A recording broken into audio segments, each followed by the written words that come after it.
your help. Ah, now much better. Yes. Okay, pointer and. 1 second and then. Oh, very good. Okay, so. Okay. Thank you, Henry. Look, I thank you all of you, but in particular my friend Henry, since several decades. And he reminded me one thing at lunch, that the most cited paper of the collaboration where we were working together was we were the two editors. We wrote the paper together. And so we are so proud that the most cited paper is our paper. So it's my first time in Taiwan, and I'm pretty sure that this will not be the last, because in addition to friendship, there is a lot of things to do, many collaborations to establish, and I think we will talk about that afterwards. Okay, so today, actually my talk is not meant for you, because you know everything of what I'm going to say. It's rather for general public. So I don't pretend to teach you anything during this talk. I was really telling Henry that this is really for maybe young people or non-physicists, even non-scientists to some extent. So you will forgive me if the level of my talk will be low. But, okay. I hope that you will enjoy anyway. So, this is a journey through the future of energy. It's a very ambitious title, but let's try to go straight to the point. Now, you all know, I should not tell you, that the world is energy hungry, terribly energy hungry. In the same way we are hungry for food, for water, energy as well. We consume so much. This is telling you, as physicists, you know what it means. It's a huge number of joules. But it's also a huge number of something that many people understand. The kilowatt, megawatt, or gigawatt. It's 170 million gigawatts, what we need. Okay? And if you want to be crude and rough, you can say that this is 1/3 industry, 1/3 transport, and 1/3 civil application, civil use. Okay? Very roughly. Plus a little bit of something else. So keep this 30-30-30 in mind. Taiwan. We are here in Taiwan. I studied a little bit, be prepared coming to Taiwan. And so Taiwan is very special. If you compare to this, look at this. Look at this, okay? And now look at Taiwan. Huge consumption from industry. Huge. Transport is not so much, civil is not so much, but there is a lot of other compared to these two. Huh? So this means, if I had to say in one word, you are very much industrialized country, and you are very hungry for energy, for industry, for your industry. The sources. We need energy, but we need sources. So this is the world primary energy consumption by source. And you see that overwhelming source is fossil. Oil, coal, this is wood, but it's all about fossils. Okay? And you have renewables, which is about 50%, and the rest is nuclear. Nuclear, which is part of my talk, is here, it's basically the so-called second generation nuclear power. Second. Okay? Let's look at Taiwan. Taiwan has a sort of specific moment when you close all your nuclear plants. I think, if I'm not mistaken, it's last year, right? You closed your last reactor. So if you look at this, you see that this is very similar before closing your reactor. You see, very similar. And it, of course, now is different because you have only now 90% of fossil and 10% renewable. I want to tell you that this is not very healthy. We have to do something. We have to work on that as well. Here, of course. Now, I should skip this because you know, of course, that whenever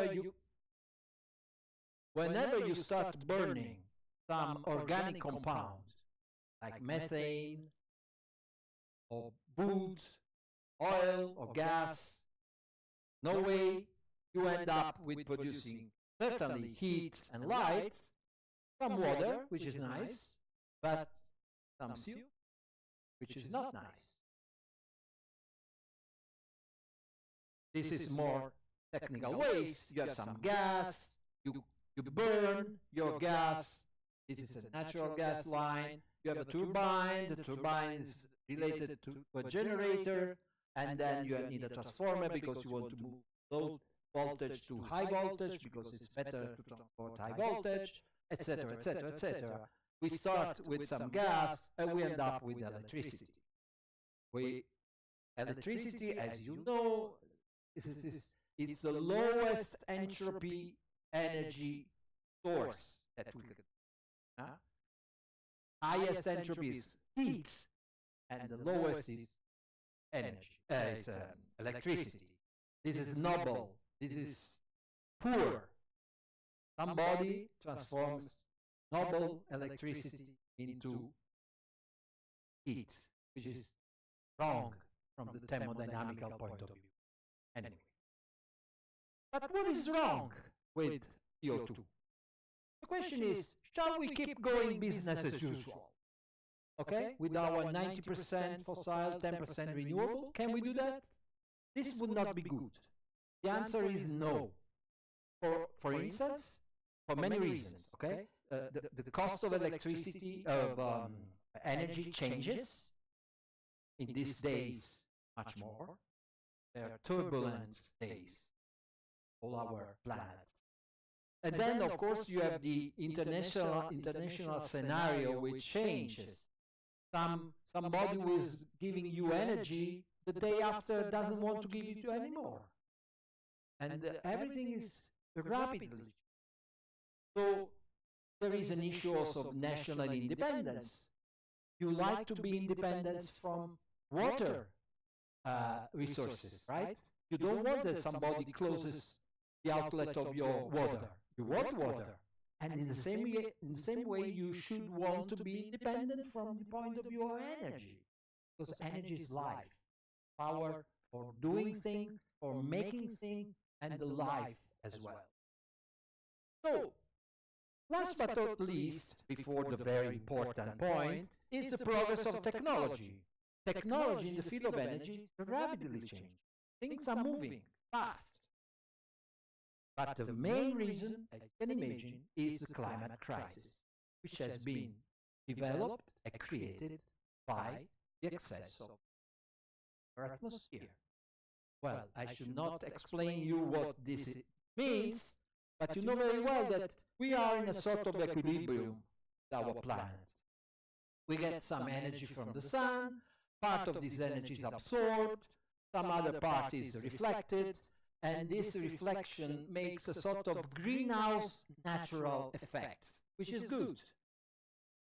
Natural greenhouse effect, which is there since a billion years, is good for us, because it keeps our planet warm and cozy.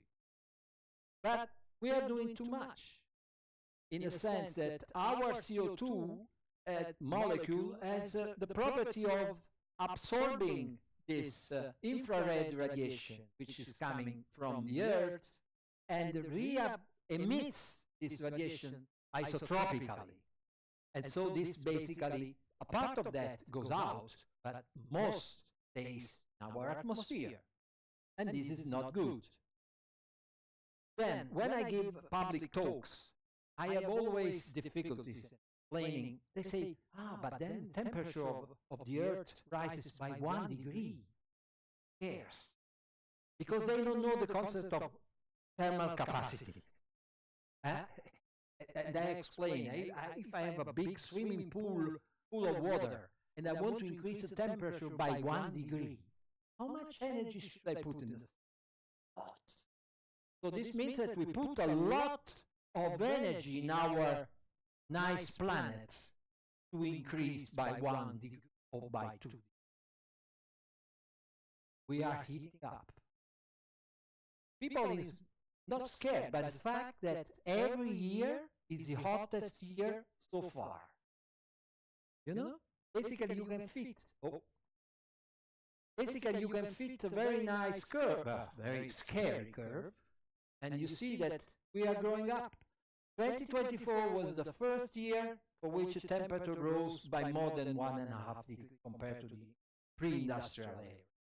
And I can tell you the latest numbers, 2025 is the hottest year. And you see that was a dip just because of COVID. Otherwise, gone so fast. So this you know, and you also know the effects of climate crisis. The effects are on rising temperature, drought, melting ice, changing in the ecosystems, extreme weather conditions. Because you put a lot of energy. The temperature increases, but not so much. But the extreme event, by a lot. And so you can have big snow and drought together. Sea level rise, wildfires, poor air quality, wildfire twice, I don't know why, risk for the environment, and of course, economic impact. Very strong. Who is contributing? This is it. Let's have a look. First of all, global CO2 emission by sector. Roughly, I would say that usual 30-30-30 is still there, very roughly. So we have industry, transport, buildings, and something else. Well, this is understandable. Everybody is guilty. Everybody is burning fossils. So it's understandable. But let's talk now about this plot, which is normalized to the population. Okay, so you take a country, you divide by the number of people, and you see how much CO2 is produced by each individual. And then we get this plot. China, US, Europe. I would say that Europe is not so bad. In Europe, we have since many years a sort of advanced cultural considerations about the climate crisis. So then we have India, of course, Russia, etc., etc. I don't have Taiwan because it's so threshold, fortunately. Huh? And we have everybody else. So this indicates that this is not a localized problem. It's a problem of mankind. Every country playing a role. So we need to decarbonize. Now, what we have to do, we have to get rid of energy sources producing CO2 and other greenhouse gases. Of course, I mentioned CO2, but you have other gases contributing to crisis. I'm saying trivial things that every politician would understand. Would understand, but they don't understand. So renewable sources, wind, solar, geothermal, hydroelectric, and so on and so forth. This we have to do. We have to develop green or quasi-green hydrogen. By the way, a typical mistake. People believe that the hydrogen is an energy source. You know, but we have to explain society that hydrogen is not an energy source, a carrier. It's a way to store.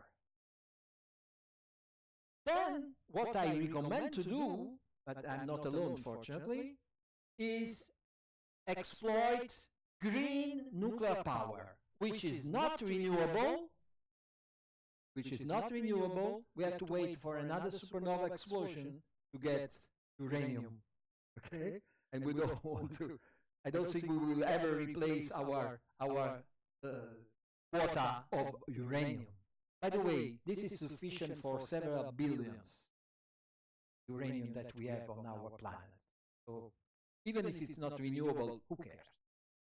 This is not renewable, and we are talking about third and fourth generation fission, and eventually, one day, fusion. I will talk about it. Most important, we need tailored energy portfolios. At lunch, I was talking with my friends here, and we should be smart. We should not say that Taiwan should have 90% nuclear, 10% wind. This is crazy. We have to be wise, understand carefully what we have to do. I give you an example. You have to build your portfolio, energy portfolio, in the same way you build your financial portfolio. You don't want to invest all in gold or in stocks or in, I don't know, bonds. You want something with some equilibrium, right? Something goes wrong, I can gain here, I can lose there. The same for energy. If you are in Finland or in Norway, would you invest on the sun? It would be stupid because you have for 6 months you have no sun. And then the problem of storage, etc., etc., etc. So every country has a different portfolio.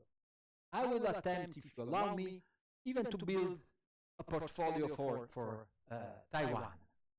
Feel free to store it away. Now this is more interesting table. We can compare the pros and cons of the different energy sources. I will not go through all this table, but I will leave the slides so you can go through. But just to give you some figures, just for you. Oops, sorry for that. Take wind. Wind as pros is cheap electricity. Goes immediately to electricity. From the movement, you go to electricity. Wonderful. So, and scalable and fast deployment. Well, of course, it's ugly, the different, the difficult integration in the grid is intermittent, if you have no wind, no way. But look at this, it's very low cost per kilowatt. And infrastructure is not very high, it's rather low. So this would be a good energy. Huh? But what is the point here? Capacity factor. Capacity factor, you know what it means? I have to explain to general public, is basically when it's on compared to when it is off. So it's on 30%, 40% of the time. There is no wind. So I would say that if I have to consider wind, I should say that this is nice, but the capacity factor is low. Let's take, for instance, third generation nuclear. Look at the capacity factor. It's exceeding 85, it's 10%. Great, it works all the time. The problem is that this infrastructure cost is very high. And then if you want to compute the cost of the kilowatt hour, taking into account the investment, all what comes in the cost, then you get a cost which is low but or medium, not zero. Although if you have a power plant, nuclear power plant, and you get a kilowatt hour, it's very, you don't consider all the investment that you made. And there are other, like geothermal, solar thermal, solar photovoltaic. But solar photovoltaic is great because the cost went down in the last year. And but the capacity factor, look at this, about 20%. So the cost is low, infrastructure is low, fastest cost decline, modular scalable. Yeah, of course it depends on the sunlight.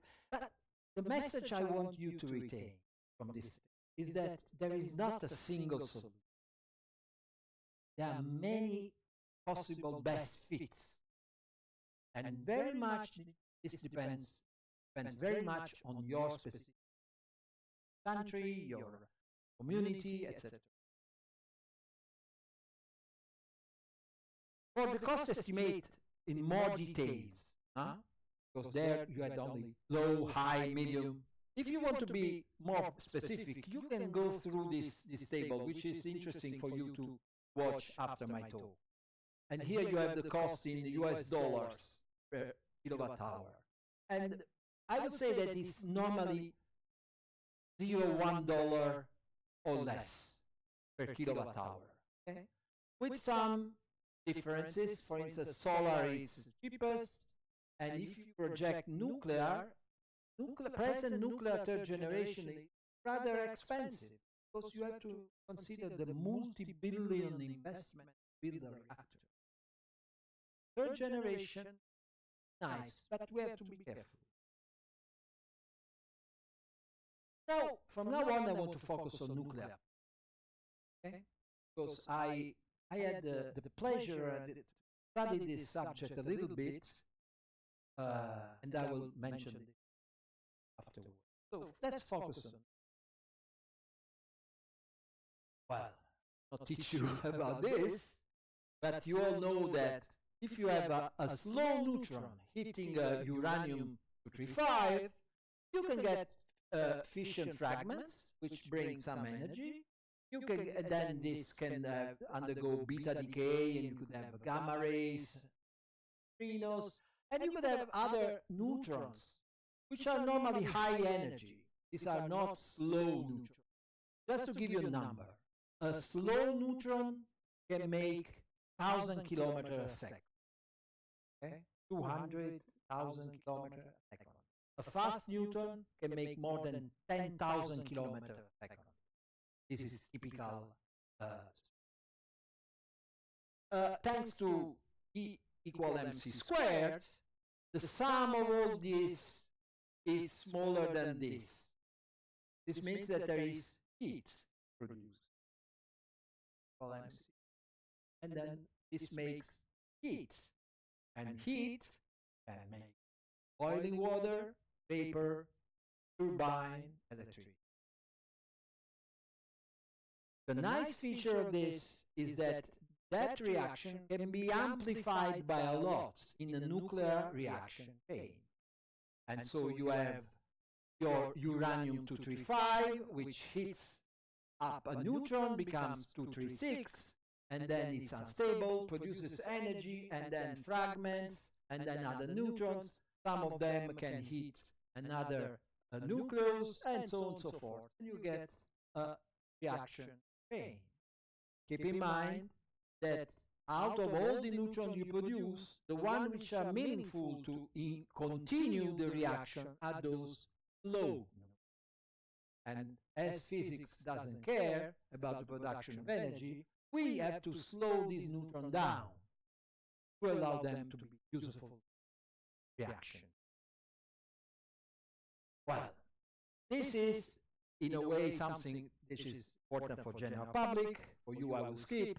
I just want to tell you that from fission chain to nuclear reactors, we have a machine that keeps a controlled nuclear chain reaction and converts the released energy into heat.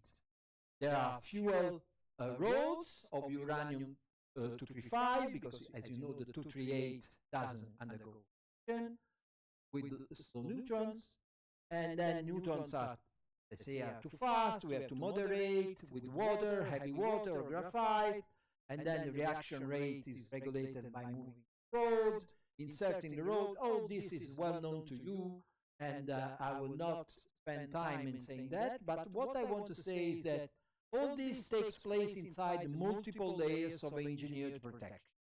A nuclear reactor today is safe machine. We have passive and active solution. What is suitable is for the future is to have much more passive safety solution than active, because you don't want to rely on an operator, you want to rely on physics. And that most of these reactors are have a lot of passive, uh, namely that you have an expansion due to increased heat then of temperature, you see that the distance and the distance between the elements increases, and then you go below critical.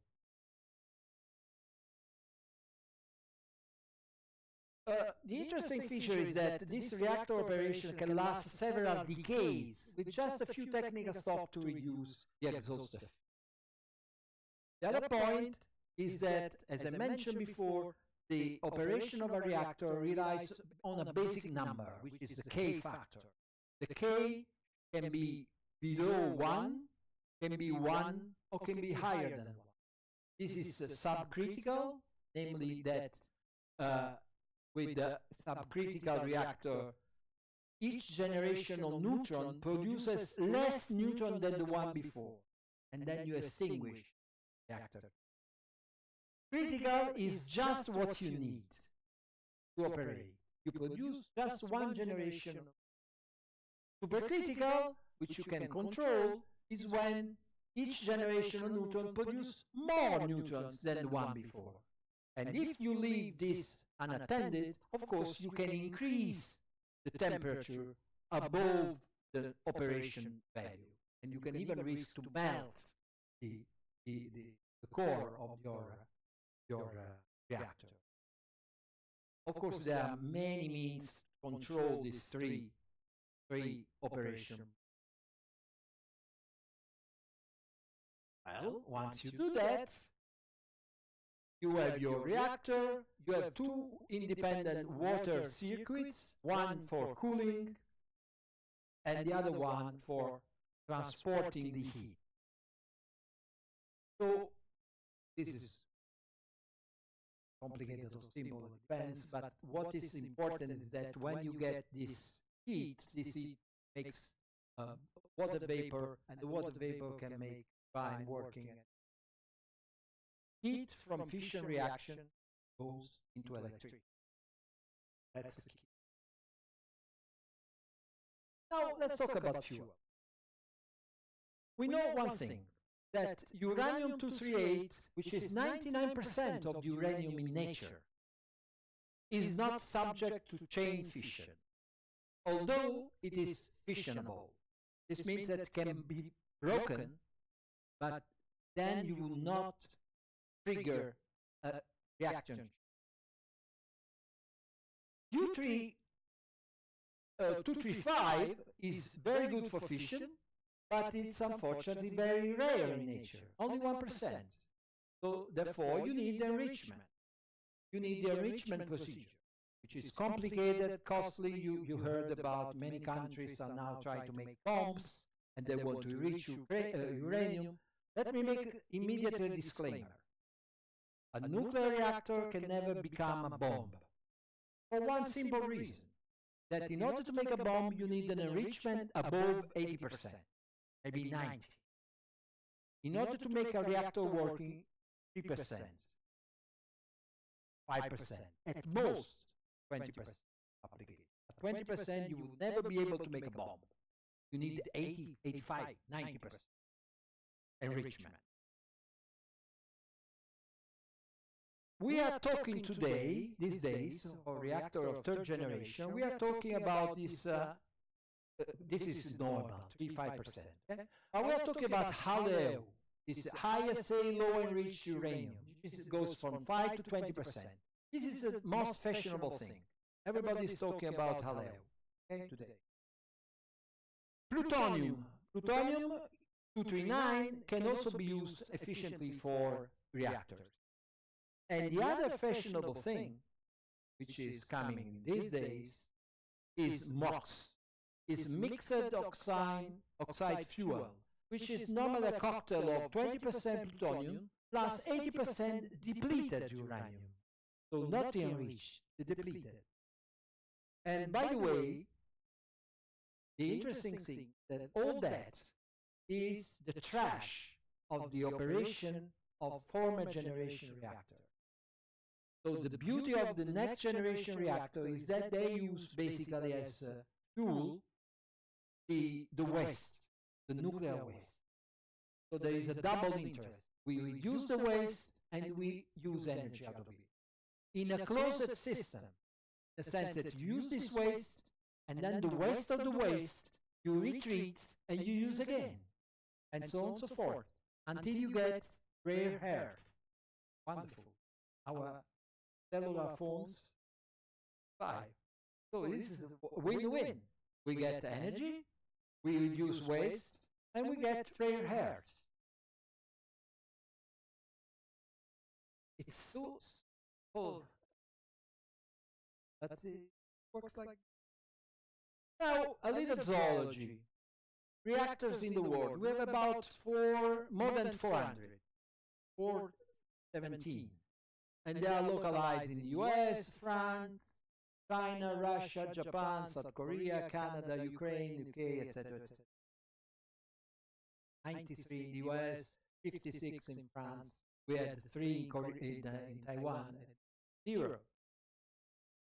They produce a huge number, they have a huge capacity of gigawatt electric. Pay attention, gigawatt thermal, it's maybe 100. Gigawatt electric, you have to introduce thermodynamics, and you get inefficient, lower, okay? So this is the good one. We have a number which goes from about, let's say, 380 gigawatt electric capacity. It's not.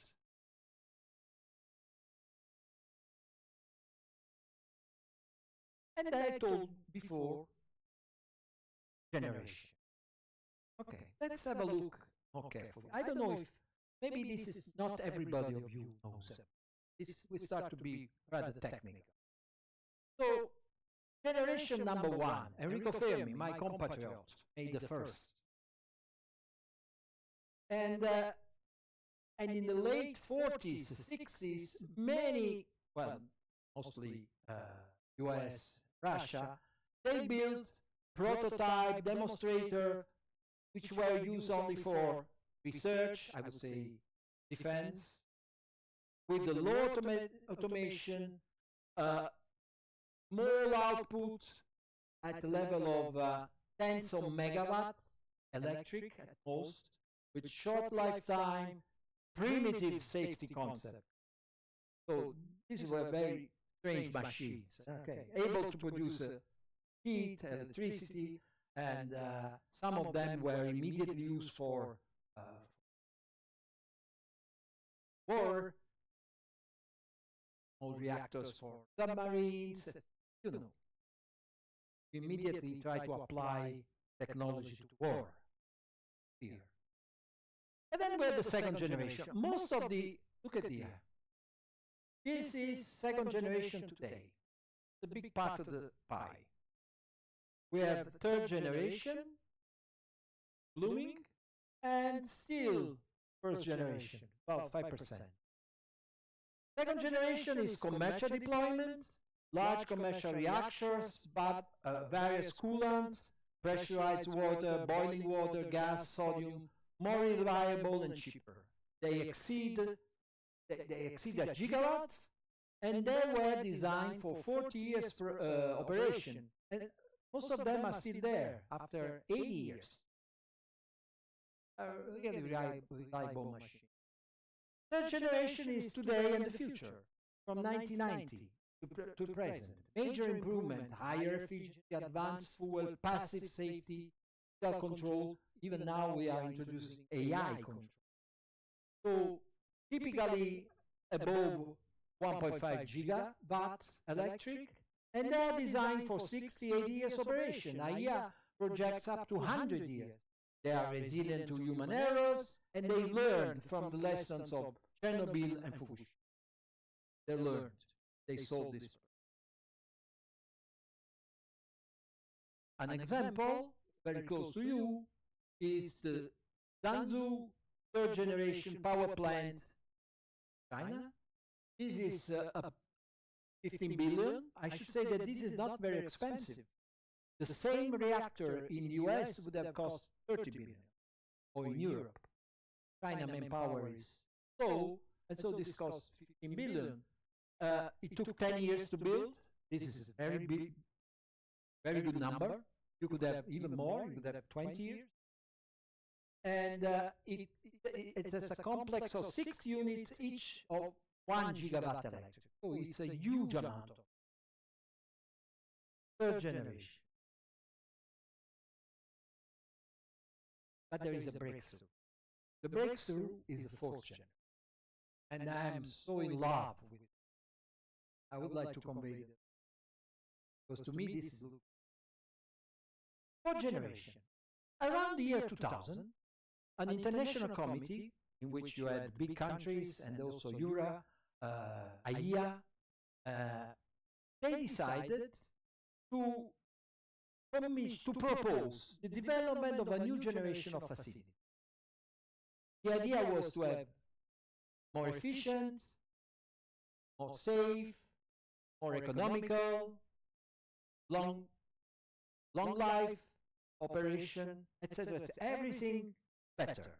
It was a dream. Let's try to build the nuclear power plant of the future. More ecological, whatever, everything. And they thought about technologies. Actually, they thought about 6 technologies, but 2 of them died.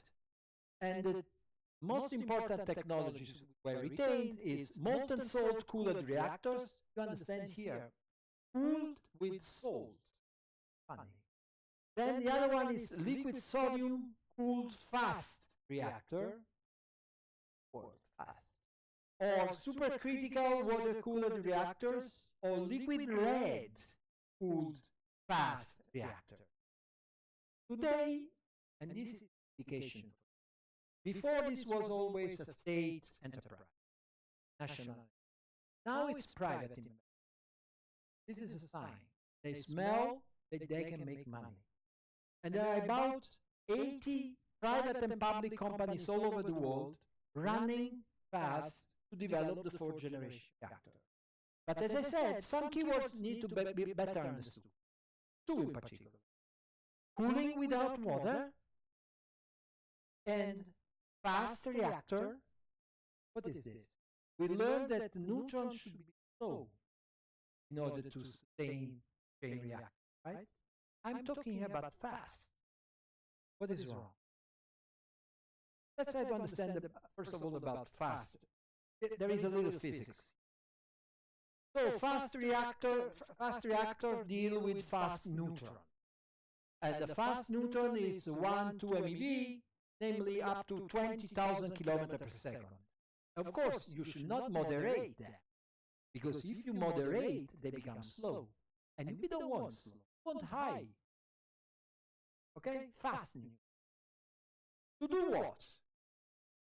Fast neutrons induce fissions not only in uranium or plutonium, but also in this U38 and plutonium-238, plutonium-240, and some heavy actinides.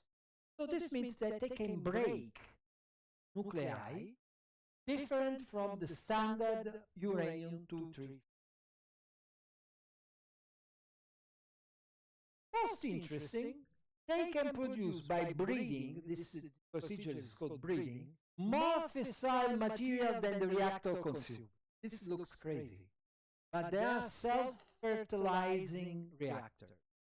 So they can produce more fuel than they consume.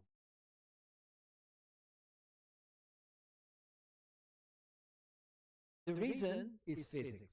So uranium-238 has a very high cross-section for capturing a fast neutron and become plutonium-239, which is fissile isotope, the one which you use before, and this makes altogether a better use of fuel by a factor of 100. So you exploit much better your fuel, fast neutron. So the side effect is that this fast neutron burn and reduce the long-lived actinides in nuclear waste, which have normally lifetimes of 100,000 years and they force us to store them underground for 100,000 years. No, this is all consumed.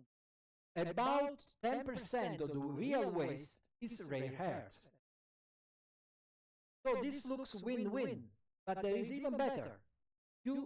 As you don't want to slow them down, if you don't want to slow them down, you don't need moderator. So you don't need the large swimming pool of the present reactor. And so everything gets smaller. And we can afford to cool the reactor with something else than water. For instance, we could use liquid sodium, or, this is my favorite, liquid lead. Why is favorite? Because liquid lead is liquid from 330 to about 700 degrees. This means that if you have overheating due to malfunction, you have a wide, broad interval where you can keep your reactor cool and drain the heat. Water boils at 100 degrees. If you pressurize 200, 300, but then you go from 0 to 300. It's very limited. If you use lead, you go from 300 to 17. So you have a very large interval. But then, as you are physicists, you'll know there is another thing.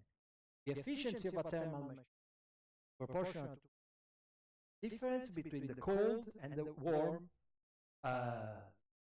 extreme. And now you have 0 to 1700, 1500. You have a higher thermodynamical efficiency. This I have problems in explaining to the general public, but you understand. So, last but not least, they can use low-enriched fuel and processed nuclear waste. The mentioned box that I mentioned before. The rubbish of the former generation. This is wonderful. This revolution actually had another revolution inside. Generation 4 large reactor with much improved performance, reliability and safety features are being developed worldwide. This I told you. However, another revolution is happening in the field in parallel. This is a similar revolution to the one which occurred in the 80s, when we went from the larger computer mainframes. You remember in the 70s? Bigger, bigger, bigger, bigger, and then the personal computer came. Many small computers. The same is happening. These so-called small modular reactors are small, exploit both options of thermal and fast newtons, and exhibit many interesting features. I want to comment. This is an example. This is a company which is in Italy. It's a friend of mine, he's the CEO. This is the reactor he's proposing. This is one of the 80s companies all over the world. This is Stefano Buono, he's the CEO of this company. It's called Nucleo. You can Google it. All advertising for friend. And he's proposing this small modular reactor. Modular is small, person, and this will be operated in France by early 2030s. Why in France and not in Italy? Because in Italy we voted against power, as you did. So stupid us. This is an Italian company which will make money with France. By the way, French are very smart. They will sell us electricity made with that. No comment. So, all in all, why SMR?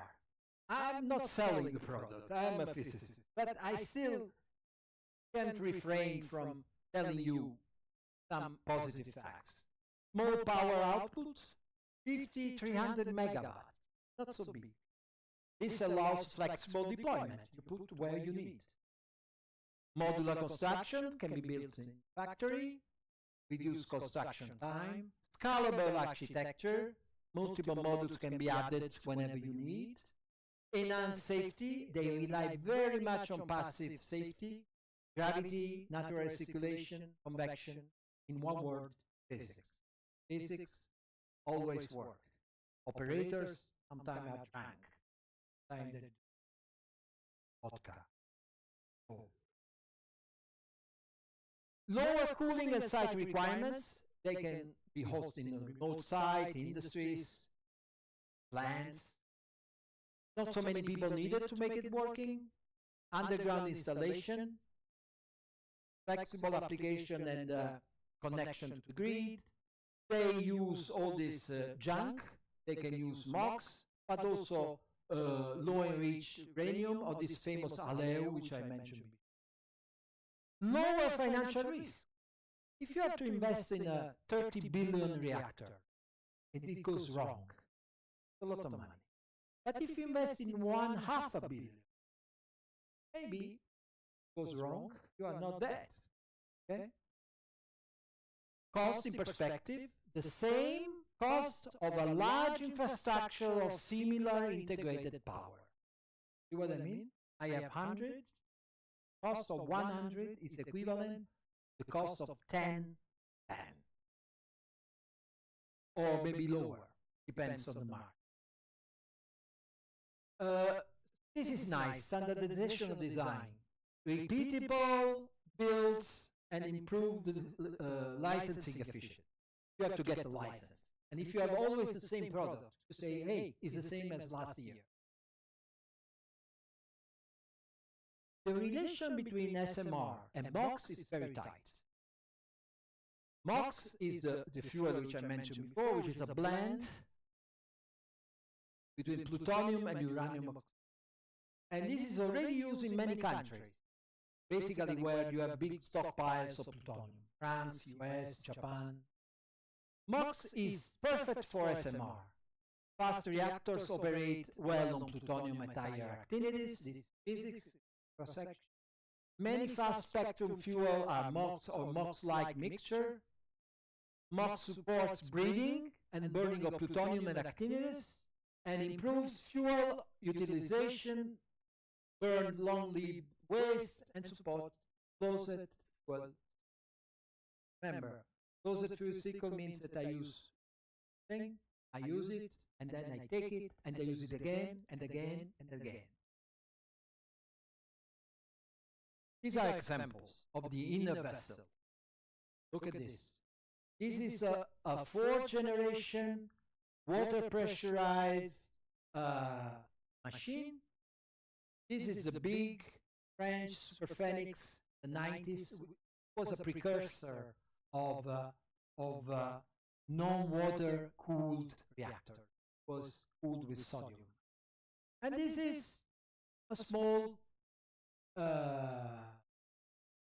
SMR of my friend Steph. See the difference. Interesting, the fuel cycle. This is for physics. This is the past, and this is the future. Let's have a look at the past. You dig, take uranium, natural uranium, you enrich, you get low enriched uranium, high enriched, you make bombs. Where? We don't do it.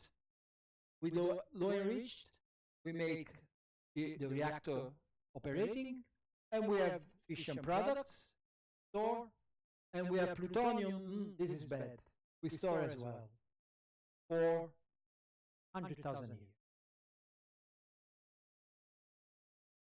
And then we have depleted uranium at the end. Now, future. We don't take new fresh uranium, we don't dig anything, we take this. Fission products, operate, fast, lead, cooler. Then you have a MOX facility, takes this and treat it, and you by here, circular operate, it goes as long as you even better, ever smaller. People are thinking of something beyond yes, which is called the microreactors or nuclear battery. The word battery is telling you everything. What I mean. It's something that you buy. Look at this. This is fancy iron, but they're very small. You buy, they're closed, you don't open, you have inlet output. That's it. You plug, and you get electricity. It's closed, like a battery of your telephone. Never saw inside. You use it 20 years, it's over, you send back to the company, they regenerate, and they give you back. This is perfect for small mountain villages, or for a small industry, or big industry, I would say, for this specific kind of application. My dream is to use this on big transport port container ships. You know these big ships, 500 meters long? You put one of those. You save 200 million oil per year. $200 million per year. And these ships travel all the time, all over the world. They just stop sometime in a harbor, they load, and they keep doing this without spending anything, without polluting. Too good to be. Oh, why people are not thinking about that? The features of the batteries is wonderful. Wow. They are sealed unit, transportable by truck, rail, aircraft, run 5 to 20 years without maintenance, remote communities, military bases, AI data centers. You know that AI data centers are extremely eager to. And one of these batteries can make Google happy for life. They are small and they are cooled with lead, of course, or sodium. More than 20 companies involved in USA, Canada, Russia, China, even NASA is thinking for the battery for the mission to. They will be commercialized soon. Advantages I mentioned to you. Challenges, of course, is licensing a reactor that can be shipped by truck. This could pose some questions. But I mean, legal matter, not physics, technology, just legal facts. I'm almost over, Henry. Now, there is always this part of my talk for general public. Somebody always says, hey, but yes, this is nice, but I'm afraid. Chernobyl, I am afraid. What should we do? So my answer is that the right question is not, should we be afraid? It's up to you. Want to be afraid? You are free to be afraid. But the real question is, what does the evidence tell us? The scientific evidence. So let's try to have a look at facts. Chernobyl 86. It was a unique accident caused by flawed reactor design without any protection. It was open. And an unauthorized experiment. Let me be polite. Okay? I just want to say an unauthorized experiment. But you understand, I'm saying. There were dire deaths, 65 heroic firemen from acute radiation sickness. Long-term effects, because people say, you had very little people casualty, but you have a lot afterwards. Yeah, let's talk about this a lot after. The estimate of independent organization tell us that a few thousand excess cancer cases over 80 years, mostly cured. This is a pain. These were mostly kids. The cancer would have been prevented. Russian authorities at that time would have whole pills. You're dying. 90% of them would have not got cancer. You know, I've been living in Switzerland, and in my cupboard, we have by law, we have iodine pills. And in case a siren rings, then I get my pill and I'm saturated. No, unfortunately, they were there. But you know, this is about, the estimated talks about 4,000 tumors in 4,000 casualties due to tumors in 80 years. 4,080, whereas you have 1 million casualties per year. So this is a number. You will not see the signal of this because the statistical fluctuation of 1 million is higher. But they're there. They can be estimated. Some cancers are uniquely attributed to, like thyroid. Anyway, these are numbers. By the way, I repeat, the accident of Chernobyl would never or could occur in any modern reactor design by construction.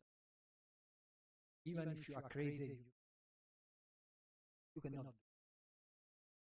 Fukushima was triggered by a large, great earthquake and by the tsunami, not by a failure of nuclear.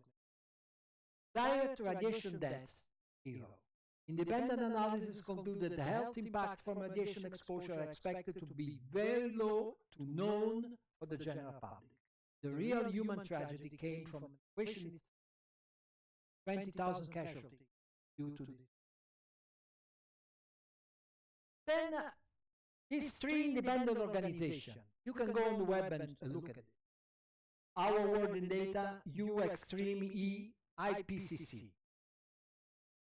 They are independent organizations. They made the estimate. They took all the accidents, the casualties for each individual energy source. They divided by the number of people. Very simple. They get a number. This number is from coal, 24.6 air pollution plus accident. Oil is 18, biomass 4.6, gas 2.8, wind 0.04, unless you are hit by the wind turbine.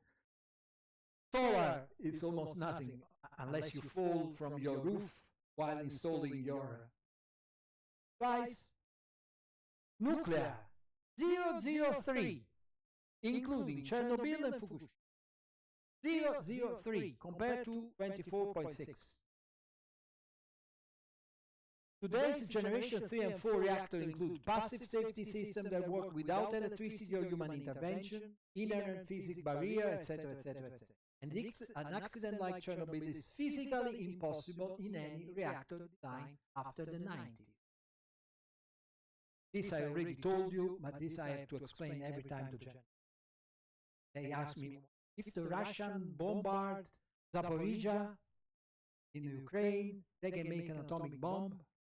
And no, this is possible because enrichment, etc. So we have to explain this. Now I make an exercise for you. It's for free. I don't need to be paid for it. I play the game to make a tailored decarbonized energy portfolio for Taiwan.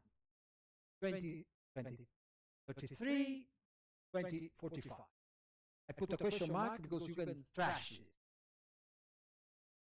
So, energy source, you have wind, solar, photovoltaic, other renewable, nuclear fourth generation of SMR, gas, coal, etc. Gas and coal is not green. Okay, it's not CO2 neutral. But we have to be realistic. We cannot go to 0. Impossible. So, scenario A, with generation 4 SMR. So, with some share, you get 2025 from wind, 2025 from solar, 5% other, 15-20 nuclear. You still need a backbone of gas and even some coal. Too bad. What are the features?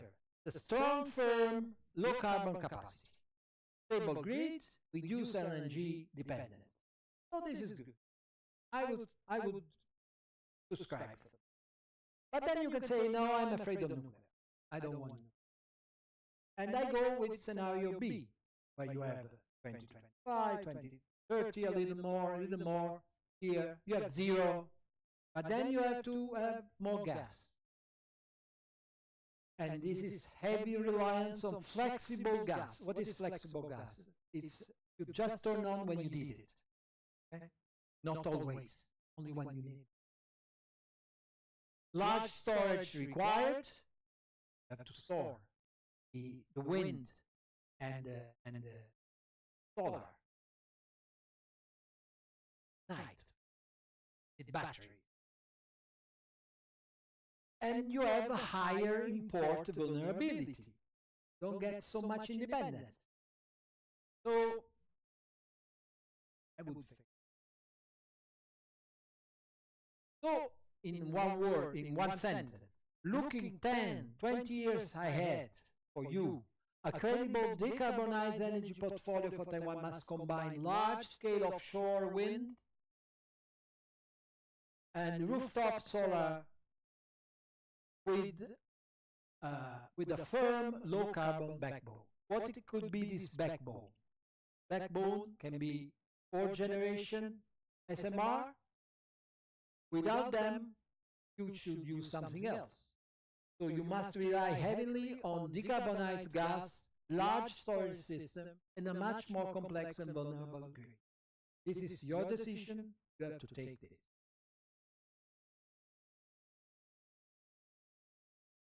Just for fun, a few words about nuclear fusion. Nuclear fusion is the only grade of energy. You take a liter of water and you get the equivalent of 300 liters of oil. And you have just pollution with water vapor. Green. But you as physicists, you know, every 10 years we say, in 20 years we get nuclear fusion. Then 10 years pass and then in 20 years we get nuclear fusion. So on and so forth. No, things are not going so bad. Well, fusion, you know, it's the opposite of fission. Huh? E equal mc square works also in this. Keep the. What is the status? The status summarized in one slide. After decades of research, controlled fusion has reached critical technical milestone, past critical milestone, but remains pre-commercial.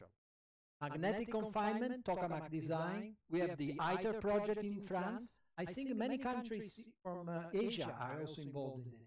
Certainly Japan. Anyway, this is under construction by an international consortium, and the aim is produce, looks stupid, but it's not trivial, to produce more energy than the one you insert in the system. This would be very bad investment, okay, if we don't do that. And the goal is to reach a Q factor of 10 by 2030. They bet on it. The other option is the inertial confinement, laser-driven, that the Americans are pursuing with this National Ignition Facility. They achieved short pulses, and the gain was a little higher than 1, but still higher than 1. But these are single-shot experiments, so maybe this is not the right way to go. I would put my money on this. Interesting private sector innovation. There are more than 10 startups worldwide pursuing compact magnetics, or alternative approach. This is interesting. Money. Then that this is not far. Some claim grid-connected demonstrated by early 2030s, but I don't believe that because they're commercial. Although this remains scientifically and economically unproven. So, my personal realistic timeline. Don't buy this if you don't like. 2025, 2030, ITER first plasma, and several private devices proof of principle. 3045, deuterium tritium operation. Demo power plants worldwide for heat and 2050, deployment of commercial fusion types. You see, far. We did something before. Fission. Waiting for. By the way, this is the rendering of a ITER project. Beautiful. You have to you have to create the sun, the lab. And the sun has flares. And these flares are not good in the lab. You have to control the plasma. This is look at this, look at that. So this is a rendering of one half, and this is the real one of the other one. So you see there is progress. This is real hardware. This is not a drawing. Real. So they are working hard. Once more, we are scientists. We have to evaluate pros and cons. Let's go together. And this is the very last slide. Advantages. Virtually limitless fuel. Lithium-derived tritium. By the way, tritium is not present in very little. We have to make it. How can we make it? With this. They self-produce tritium, but there is another way very economical. To use fourth generation fission reactors. The byproducts is tritium. And we can use both in parallel. No long-lived high-level waste compared with fission, safe, no chain reaction, self-limiting plasma, no CO2, high energy density, and global scientific collaboration and innovation driver. This is clear. This is an innovation. There will be many spin-offs. The cons, the drawback, or the challenges, well, the immaturity of the technology, the intense neutron, high-energy neutron flux, which damage materials. You know, one of the problems is that this very high-energy neutron will make micro holes in the shielding, and therefore the precious tritium can percolate through and waste it. And also neutrons are high-energy neutrons. We have to be. Tritium handling and breeding pose radiological and supply challenges. It's a complex maintenance in highly activated environment, and the slow timelines for commercialization not before the 50s. So it's interesting. It's probably the far future, but we today, Taiwan, cannot rely on future. This is the book I mentioned you before. I wrote this book together with Stefano, so you can find on the Google. Well, it's more or less what I told you to do. You can save your 50. So, thank you very much for your attention. It was a pleasure.